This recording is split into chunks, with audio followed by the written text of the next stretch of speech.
विकास, तुमने ये फोटो देखी? मैं रख गई थी तुम्हारी टेबल पर बेटा।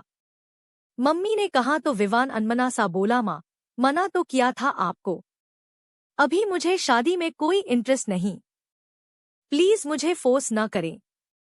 उम्र देख रहे हो, अपने बालों में चांदी झांकने लगी है। कितना अच्छा कमाते हो, घर, गाड़ी, नौकर चाकर सब है। अब किसका इंतजार है तुम्हें? हमें बताओ, हम उसी से करा देंगे तुम्हारी शादी। आप प्लीज किसी दूसरे टॉपिक पर बात नहीं कर सकती। जब देखो बस शादी का बीन बजाती है। विवान झुंझला चुका था। माँ की आंखों में रुआंसी हो गई। यही संस्कार दिए हैं मैंने तुझे। ऐसे बात करते हैं माँ से। जब नहीं रहूंगी तो तुम मुझे याद करेगा। अब बस यही सुनना बाकी था। विकास पैर पटकते हुए गाड़ी की चाबी उठाई और बाहर निकल गया। उसका मूड उखड़ गया था। वो माँ से ऐसे बिल्कुल भी बात करना नहीं चाहता, पर वो सुनती ही नहीं। हर वक्त उठते बैठते बस केवल शादी का जिक्र। वो अपनी ही धुन में था कि एक कार जो शायद काफी समय से उसे हार्न देकर साइड मांग रही थी, उसके बराबर में आकर तेजी से ब्रेक मारकर रुकी। उसने चौंक कर देखा तो कुछ गुंडे से लड़के उस गाड़ी में भरे थे। अचानक विकास को गाड़ी रोकने को कहने लगे। हड़बड़ाते हुए उसने गाड़ी रोक दी। शीशा खोला और उनमें से एक ने विकास को गनपॉइंट पर ले लिया। आप क्या चाहते हैं? वो कपकपाती आवाज में बोला। चुपचाप हमारे साथ चलो। वो गुर्राया, कहां पर चुप? तेजी से चीखते हुए उन्होंने विकास को काबू में कर लिया। विकास को शायद बेहोश कर चुके थे वो। जब उसे होश आया तो वो एक खंडहर के मकान में था। एक कुर्सी पर बैठा था। उसके हाथ पैर रस्सियों से जकड़े थे। पानी पानी बुदबुदाया, होश आ गया इसको। चलो जल्दी करो इसे, मंदिर ले चलते हैं। मंदिर क्यों? ये लोग कौन हैं? मुझसे क्या चाहते हैं? विकास का दिमाग बहुत तेजी से चल रहा था। थोड़ी ही देर में वो सब एक पुराने सुनसान मंदिर में थे, जो बस्ती से बहुत दूर था। वहां एक दुल्हन का लिबास पहने, लाल लहंगा, गुलाबी चुनरी ओढ़े कोई लड़की खड़ी थी। विकास को उसका चेहरा नहीं दिखा क्योंकि घूंघट से चेहरा ढका हुआ था, पर लड़की के हाथ पैर बहुत गोरे थे और कोमल भी लगता था किसी अच्छे घर से थी। पर फिलहाल विकास को इन सब में कोई रुचि न थी। वो कोस रहा था उस घड़ी को जब माँ से गुस्सा होकर घर से निकला था। किस मुसीबत में फंस गया मैं? आज अगर यहाँ कोई शादी करा भी रहे हैं तो मुझसे क्या चाहते हैं? आखिर कुछ आर्थिक मदद चाहिए तो मदद कर दूंगा। चलो बैठो दुल्हन के बराबर में, उनमें से एक बोला। विकास को हल्का सा धक्का देते हुए वो चौंका। मैं क्यों बैठूं? बैठता है या चलाऊं बंदूक? क्रूरता से गुंडा बोला। विकास पर कोई चोट नहीं थी, सिवाय चुपचाप करते जाने के अलावा जो वो चाह रहे थे। और सादे ढंग से पंडित जी ने मंत्रोच्चारण के बीच विकास की शादी उस लड़की से करा दी। इसी दौरान उसे पता चला कि लड़की का नाम सीता था। उन गुंडों में से एक लड़का शायद सीता का कोई रिश्तेदार था, जो बाद में विकास से कह रहा था, अब तुम दोनों पति पत्नी हो, इसका ख्याल रखना। ये बहुत अच्छी लड़की है, तुम्हारी हर बात मानेगी। विकास गिड़गिड़ा उठा। आप मुझे ये तो बता दे, आप कौन है? मेरी शादी क्यों कराई गई है? मैं किसी को जानता भी नहीं। हाँ, वो लड़का शायद हरी नाम था उसका। वो थोड़ा नरम पड़ा। अब की बार देखो, ये भी लड़की पड़ी हुई है, सुंदर है, घरेलू है, तुम्हें खुश रखेगी। पर यह भी कोई तरीका है शादी करने का? आपको इनका रिश्ता लाना चाहिए था हमारे घर। विकास बोला। चुप, ज्यादा बोलने का नहीं है, समझ में आया?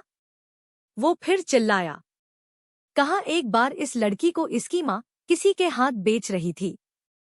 मैं भी इसका कोई सगा नहीं हूँ, पड़ोसी हूँ। इस पर होते जुल्म देख नहीं पाया। तेरे को जानता हूँ, मैं तो पढ़ा लिखा है, अच्छा कमाता है, इसके लायक है। तुम भी तो कर सकते थे इससे शादी। इतना भला करना चाहते थे तो मुझे क्यों फंसाया? विकास आवेश में बोल गया। हरी ने उसे घूरा, फिर बोला, मैं अनपढ़ गंवार, ये पढ़ी लिखी होशियार लड़की है, अपन का कोई ठिकाना नहीं, कभी भी पुलिस दबोच लेगी। आज शायद बड़े घर उनके ससुराल जेल जाना हो। खिलखिलाकर हंसने लगा। तू उसे ठीक से रखना, नहीं तेरी खैर नहीं। फिर अगर इसे कष्ट हुआ समझे मेरे पास टाइम नहीं है, निकलना है इसके खड़ूस मामा मामी को पता चल गया तो परेशानी हो जाएगी। वो सीता के पास आया। ले बहन ये लिफाफा रख ले, अगर किस्मत ने चाहा तो फिर मिलेंगे। इसमें क्या है? हरी भाई एक बारीक सी मीठी आवाज भी बांधकर कानों में आई। पहली बार कुछ नहीं, इसका घर का पता है, तेरी शादी का प्रमाण पत्र है, बस खुश रहो। इसके सिर पर हाथ रख भारी मन से चल दिया। सीता को भी लगा जैसे वो धान फेंकती हुई अपने बाप भाई के घर से विदा हो रही हो। हरी ने उसका हाथ विकास के हाथ में पकड़ा दिया था। पल भर वो घबरा गई पर फिर कस के उसने वो हाथ थाम लिया, क्योंकि वो जानती थी कि इस हाथ के सिवाय अब इस भरी दुनिया में उसका कोई नहीं था। विकास थोड़ा असहज हो रहा था। उसे समझ नहीं आ रहा था कि इस मुसीबत से छुटकारा कैसे पाऊं। ऐसे भी कोई विवाह होता है? न शक्ल देखी, न खानदान का पता, गन पॉइंट पर कराई गई शादी। शादी नहीं होती मुझसे इस लड़की का कोई नाता नहीं, वो मन ही मन सोचता। अगले ही क्षण उसे अपने फेरे लिए ध्यान आ जाते। वो मेरी से बाकायदा अग्नि के चारों ओर चक्कर लगा विवाह हुआ है। ये मेरी धर्मपत्नी है। अब क्या करूं? कहाँ ले जाऊं? सब कहेंगे लव मैरिज है, इसलिए आनाकानी कर रहा था। इतने दिनों से माँ को क्या समझाऊंगा? वो मानेंगी मेरी बात? फिर इसके आगे पीछे कोई नहीं है, मैं क्यों मुसीबत मोल लूं? अजीब आफत है, वो गुनगुनाया। जब भी वो बड़बड़ाता उस लड़की की पकड़ उसके हाथ पर मजबूत हो जाती। लाल जोड़े में सजी वो उसके साथ सड़क पर घिसट रही थी। सीता के मन में एक बार आया कि घूंघट हटाकर इनका मुंह तो देख लूं कि कैसे दिखते हैं, पर वो झिझक गई कि पता नहीं मेरे बारे में क्या सोचेंगे। वैसे ही जबरदस्ती की शादी कहीं स्वीकार न कर पा रहे हो। जब इनका मन करेगा तभी देख लेंगे। दोनों एक दूसरे को आखिर कितनी दूर सड़क पर चलेंगे? कोई तांगा रिक्शा तो मिलेगा ही ना। वो मन ही मन सोचती कैसे बड़े आदमी है, यहीं से भी तो बुक कर सकते थे। तभी विकास बड़बड़ाया, मेरा फोन भी गाड़ी में ही छूट गया, नहीं तो किसी से हेल्प ले लेता। अजीब मुसीबत है, हाथ तो मेरा ऐसे पकड़ी है जैसे जन जन का रिश्ता हो। इससे दर्द करने लगा मेरा हाथ।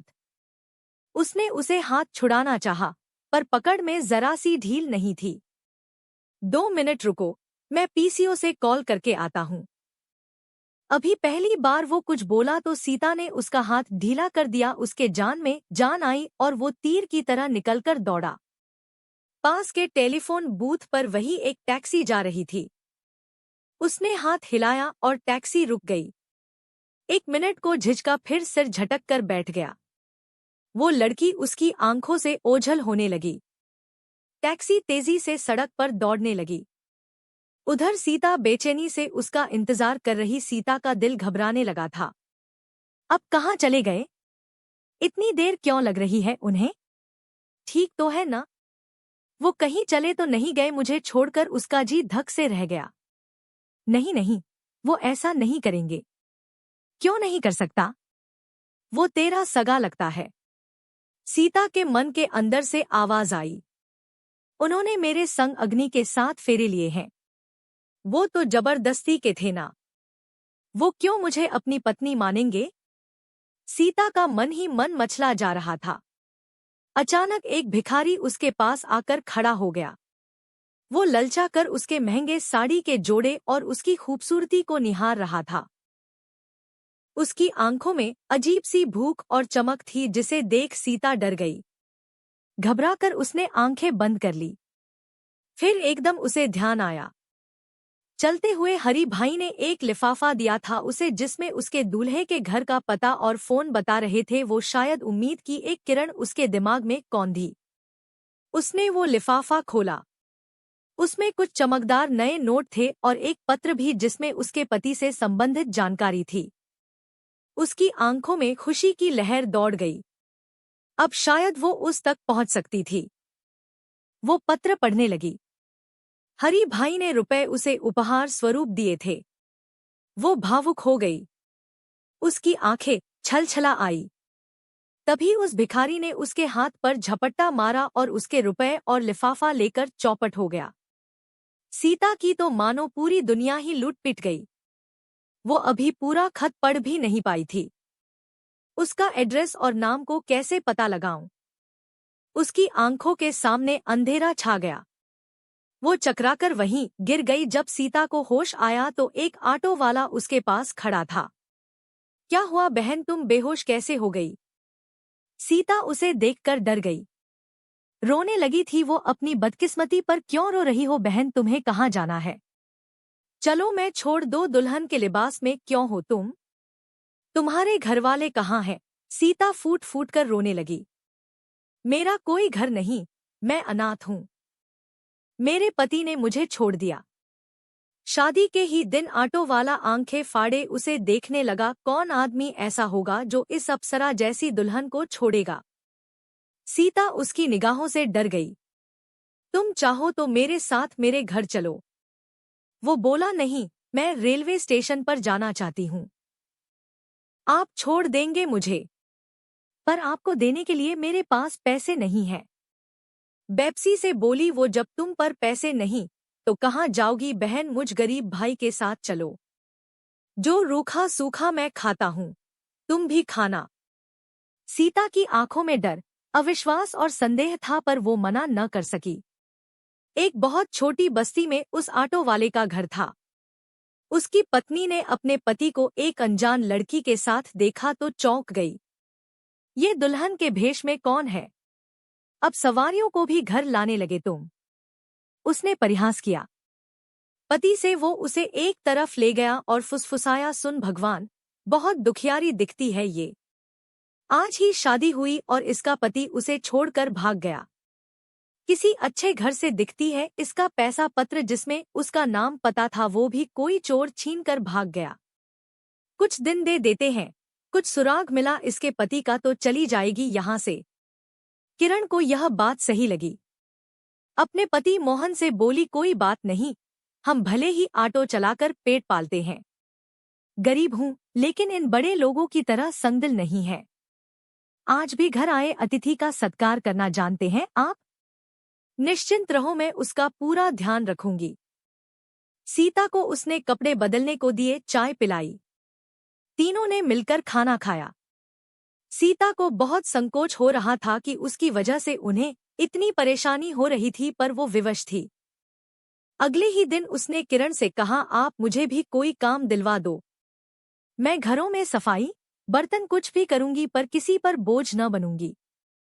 किरण समझती थी उसकी भावना। तुम परेशान न हो। तुम पढ़ी लिखी अच्छे घर से दिखती हो। मैं तुम्हारे लायक जो काम मुनासिब होगा बताऊंगी। अभी आराम करो। तुम्हारी तबीयत भी ठीक नहीं है। सीता की आंखें छलछला गई। उनके प्यार और अपनत्व को देखकर जहां प्यार की उम्मीद करते हैं वहां आपको प्यार नहीं मिलता, और जब आप बदसलूकी के लिए तैयार होते हैं वहां प्यार का सागर बरस जाता है। इस दुनिया की शायद यही रीत है। दिन बीतने लगे। सीता सारे घर का काम देखती। उसका बना खाना किरण और मोहन दोनों को पसंद आता। आसपास के बच्चों को पढ़ाने लगी थी। सब उसके अच्छे व्यवहार और समझदारी के कायल होने लगे थे। कोई हिसाब किताब कराना हो, कहीं चिट्ठी पत्री अंग्रेजी में लिखवानी पढ़ानी हो, सीता की ही पुकार लगती। उस दिन किरण बहुत खुश थी जब उसने सीता को आकर बताया कि तुम्हें मेरी मालकिन सुषमा जी के यहाँ चलना है।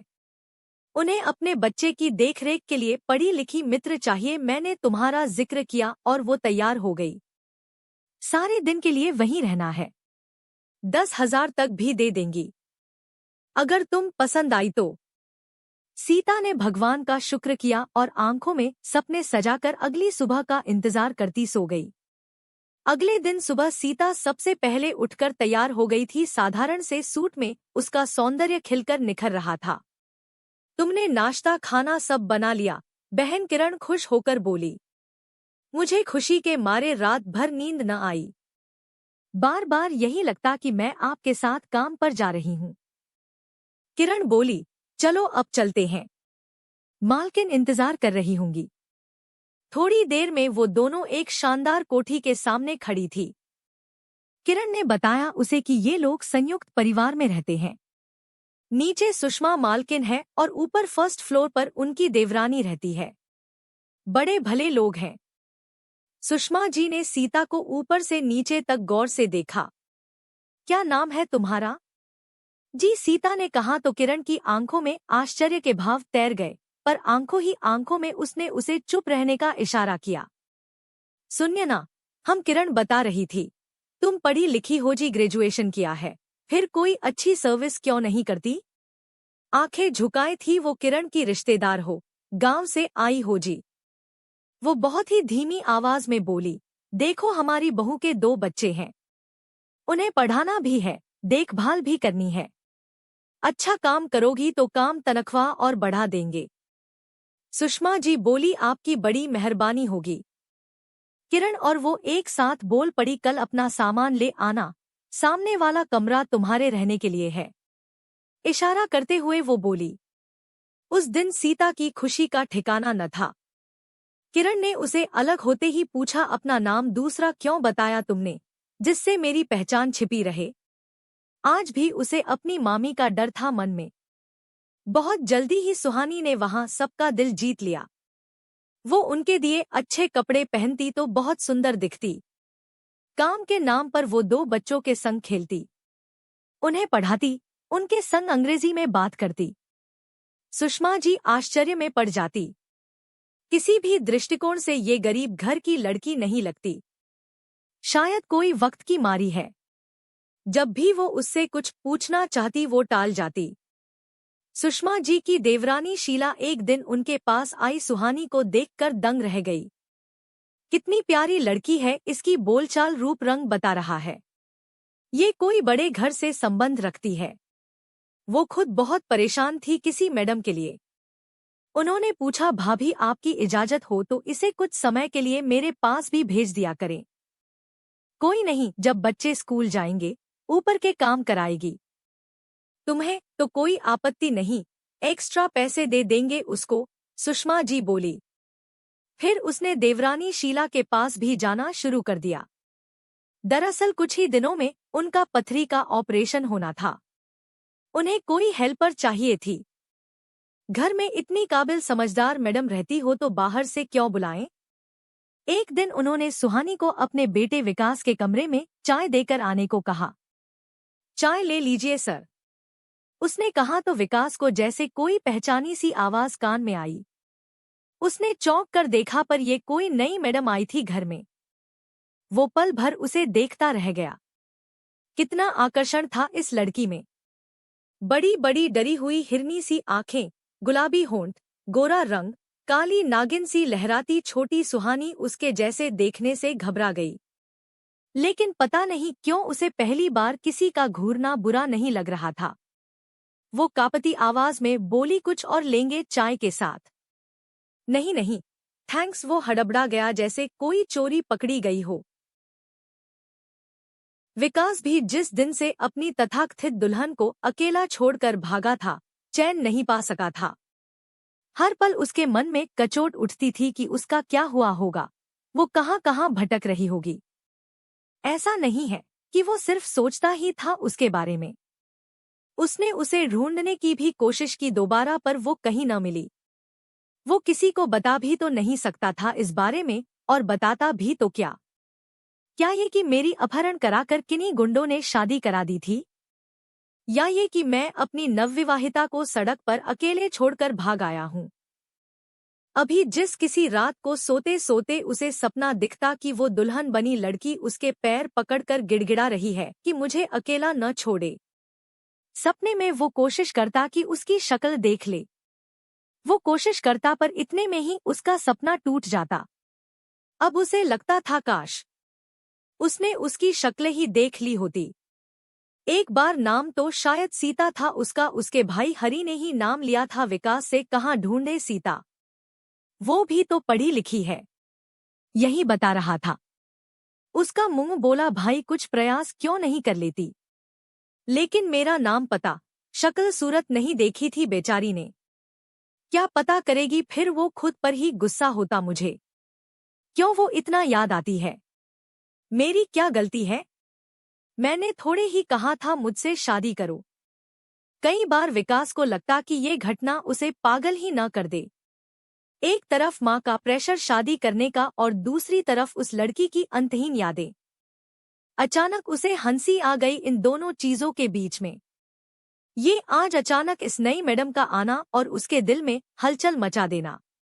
ये जिंदगी कितनी अजीब होती है। उसकी माँ रोज नई सुंदर से सुंदर लड़कियों की तस्वीर दिखाती है, उसे उनमें कोई रुचि नहीं, जिससे तकदीर ने जबरदस्ती जोड़ा, उसे छोड़ आया अपनी मर्जी से। अब वो याद सताती है और आज पहली बार किसी लड़की, वो भी एक साधारण सी मैडम को देखकर ये दिल की घंटियां क्यों बज रही हैं। ये जिंदगी मेरे संग क्या खेल खेलना चाह रही है। वो सोच में पड़ गया। उस दिन सुबह से ही घर में बहुत रौनक थी। दूर दूर से मेहमान आ रहे थे। सुहानी को बिल्कुल भी फुर्सत न थी। दौड़ दौड़ के सबके नाश्ते पानी कराने में जुटी थी। आज विकास का बर्थडे था। सुबह घर में हवन था। विकास की मां सुहानी सारी सामग्री लाकर दे दी पंडित जी को। हाँ माँ जी, सुहानी मेहमानों को शरबत। सुहानी जो बाहर सामान उतरा हर एक की जुबान पर बस एक ही नाम सुहानी, और वो भी फिरकी की तरह घूम के सारे काम करती रही। शाम को विकास की माँ ने उसे प्यार से कहा ये ड्रेस पहनकर तैयार हो जाओ, पार्टी शुरू होने वाली है। सुहानी को वो ड्रेस बहुत सुंदर लगी। उसे पहनकर उसका सौंदर्य और निखर गया। आज उसे देखकर कोई नहीं कह सकता था कि वो एक कामवाली है। विकास के दोस्तों का पूरा ग्रुप आ चुका था। सब हंसी मजाक कर रहे थे। इतने में ही विकास के पापा के दोस्त अपने परिवार सहित पहुंचे। उनकी पत्नी और बेटी नीलम आते ही बेतकल्लुफी से सबसे मिलने लगी। सुहानी को लग गया था कि ये लोग बहुत करीबी हैं। पता नहीं क्यों उसे नीलम का विकास के इतने करीब आना अखर रहा था। उसे खुद पर गुस्सा आया कि वो कौन होती है सोचने वाली, पर दिल पर किसी का जोर नहीं। उसे किसी भी चीज में मजा नहीं आ रहा था। दिल में कहीं रह रहकर एक ही इच्छा थी कि विकास उसे देखे और उसकी तारीफ करे, पर ऐसा कुछ न होता देख वो बेचैन हो गई। जब उसे बिल्कुल सहन न हुआ वो वहां से हटकर कमरे में आ गई। अचानक किसी काम से विकास की मां ने बुलाया उसे और विकास के आए गिफ्ट उसके कमरे में रखकर आने को बोली। कोई बहुत महंगा गिफ्ट था, शायद किसी खास ने दिया होगा। वो चुपचाप विकास के कमरे में चल दी। उसकी राइटिंग टेबल पर कुछ किताबें, डायरी पड़ी थी। वो उत्सुकतावश देखने लगी। विकास न सही, उसकी चीजें ही सही। कुछ देर उसके जलते दिल को सुकून मिले। शायद ये क्या है। कोई डायरी गिर गई थी। वो उठाकर रखने लगी। इंग्लिश में सुंदर राइटिंग में कुछ लिखा था। विकास की डायरी। उसने पढ़ना शुरू किया। बड़ी इंटरेस्टिंग डायरी थी। कैसे वो शादी के लिए न कहता और उसकी मां नंदिनी उसे मनाती कि विकास की शादी हो चुकी है। ये क्या लिखा है। वो जम सी गई। वहीं ये क्या लिखा है, क्या ये वही विकास है? क्या मेरे ही साथ इनकी शादी हुई थी? ओह! पल भर को वो खुशी से झूम गई और फिर सोच में पड़ गई। मैं कैसे बताऊंगी? मेरा विश्वास कौन करेगा? मेरे पास क्या प्रूफ है? मैंने तो नाम तक गलत बताया था। अब मैं क्या करूं? तभी विकास की मां ने आवाज लगाई उसे और वो नीचे आ गई। इस वक्त सारा के दिमाग में भूचाल सा आया हुआ था। वो विकास को कैसे समझाए कि वो ही उसकी पत्नी है। आखिर इतने दिनों से वो उसे ही तो तलाश रही थी। फिर उसे ध्यान आया कि उसके पास वो लाल जोड़ा रखा है, शायद उसे वो से पहचान सके। उस दिन के बाद से रोज उसका यही उद्देश्य रहता था कि वो विकास को एक बार ये सच्चाई बता सके। उसकी निगाहों में अपने लिए पसंद के भाव वो नोटिस कर चुकी थी। वो खुद जानती थी कि आज उसके मम्मी पापा जीवित होते तो उसके लिए ये मिनटों का काम था। पर वो किसकी सहायता ले अपने प्यार और पति को हासिल करने में, यही सोचकर परेशान रहती कितनी बार उस जोड़े को पहनती। कल्पनाओं में विकास को बताती उस दिन की बातें, पर हकीकत में ऐसा करने की हिम्मत न जुटा पाती। फिर एक दिन उसे ये मौका मिल ही गया। उस दिन विकास को बुखार था। सारा घर कहीं फंक्शन में गया था। वो और विकास ही घर में थे और वो पहुंच गई उस लाल जोड़े को पहनकर विकास के कमरे में। विकास ने कमरे से आवाज लगाई, पानी प्लीज। सुहानी ने झट से उसके हाथ में पानी का गिलास पकड़ा दिया। ये तुम्हें क्या हुआ सुहानी, तुम्हारी शादी है? आज वो विस्फारित नेत्रों से उसको देख रहा था। मुझे गौर से देखे विकास। सीता ने उसकी आंखों में झांकते हुए उसके करीब आकर कहा, तुम बेशक बहुत सुंदर हो, पर मुझसे क्या चाहती हो सुहानी? मैं सुहानी नहीं, सीता हूँ। विकास बाबू, वो थरथराती आवाज में बोली। सीता कौन? विकास ध्यान से उसके लहंगे को देखने लगा। कहीं वो तो नहीं? अचानक उसका दिल उछलकर उसके हाथ में आने को हुआ। विकास उसे एकटक देखने लगा जिससे आपकी शादी कराई गई थी कुछ माह पहले ही। सीता बोली, लेकिन तुम तो अब कुछ न कहे। सीता उसके बिल्कुल नजदीक आ गई थी। अपने नरम हथेलियों से उसके होठों को बंद कर दिया। उसने विकास की और सीता की सांसें आपस में टकराने लगी। उसने धीरे से सीता की आंखों में झांका तो उनमें सच्चाई नजर आने लगी। विकास ने उसे अपने पास बैठा लिया और बोला, अब तुम सारी बात बताओ, क्या हुआ, कैसे हुआ? सीता बोलती गई और वो सुनता गया। सीता के पेरेंट्स बहुत ऊंचे खानदान के थे। उसके पापा ब्रिगेडियर रावत सर के चर्चे उसने अपने ताऊ जी के मुंह से सुने थे। सीता बताती गई कि एक दुर्घटना में मम्मी पापा का प्लेन क्रैश में डेथ हो गई। फिर उसके मामा मामी उसे ले आए। पैसों के लालच में उन्होंने उसको बेच देना चाहा। हरी पड़ोस में रहने वाला एक आवारा किस्म का लड़का था जो किसी भावना के वशीभूत होकर उसे अपनी बहन मान बैठा।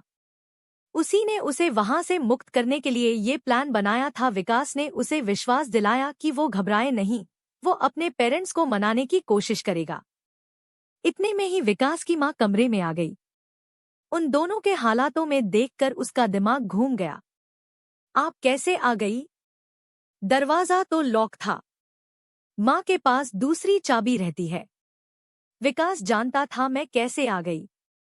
तुम यहाँ कौन सी रासलीला रचा रही थी मेरे बीमार बेटे के साथ?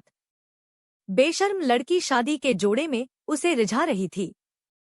मां, ये ऐसी नहीं है, विकास ने कहना चाहा, पर मां दहाड़ने लगी। तुम चुप रहो, तुमसे बाद में निपट लूंगी। अभी इस धोखेबाज को घर से तो निकाल लो। सीता को कुछ समझ नहीं आ रहा था कि वो क्या कहे, कैसे बताए कि वो कौन है। वो विकास को देखने लगी, पर इस समय मां बहुत गुस्से में थी। कुछ भी सुनने की स्थिति में नहीं थी। शायद दोनों ने ही इसी में खैर समझी कि चुप रहा जाए, फिर समझा देंगे। लेकिन वो जिद पर अड़ी थी कि सुहानी को ये घर अभी खाली करना पड़ेगा। विकास ने पहली बार मां से कहा, आप इतनी क्रूर कैसे हो सकती हैं? कम से कम आज रात इसे यहाँ रहने दे, कल यहाँ से चली जाएगी। सीता को झटका लगा कि विकास ये क्या कह रहा है, मतलब ये कोई भी हेल्प नहीं करेगा मेरी। वो रोते हुए अपने कमरे में चली गई। उधर विकास ने प्यार से अपनी मां को अपने पास बैठाया। मां कोई 2 महीने से ये काम कर रही है, न यहाँ आपको कोई शिकायत का मौका दिया उसने तो उसकी हिमायत करने लगा। वह भी जादूगरनी है ये लड़की। ए मां बोली। विकास बोला, मां प्लीज। मां बिना पूरी बात सुने कोई प्रतिक्रिया न दे। आप मुझ पर विश्वास करती हैं तो मेरी पूरी बात सुने। बोलो जल्दी। मां कुछ नरम पड़ी। देखो ये मेरी डायरी पढ़ो। आप जानती हैं मैं रेगुलर डायरी लिखता हूँ। अब आपको दिखाने को आज ही तो नहीं लिख ली मैंने। माँ एक सांस में उसकी डायरी के पन्ने पड़ गई। ये सब क्या है विकास? वो आश्चर्य से भर गई। यही सच है माँ, तो तुम दोनों पहले से ही जानते थे। एक दूसरे को हमारी आंखों में धूल झोंक रहे थे। इतने दिनों से माँ सिर पकड़कर रह गई। नहीं माँ, आप समझ नहीं रही मुझे। आज सीता ने ये सब बताया। अब ये सीता कौन है? माँ बोली।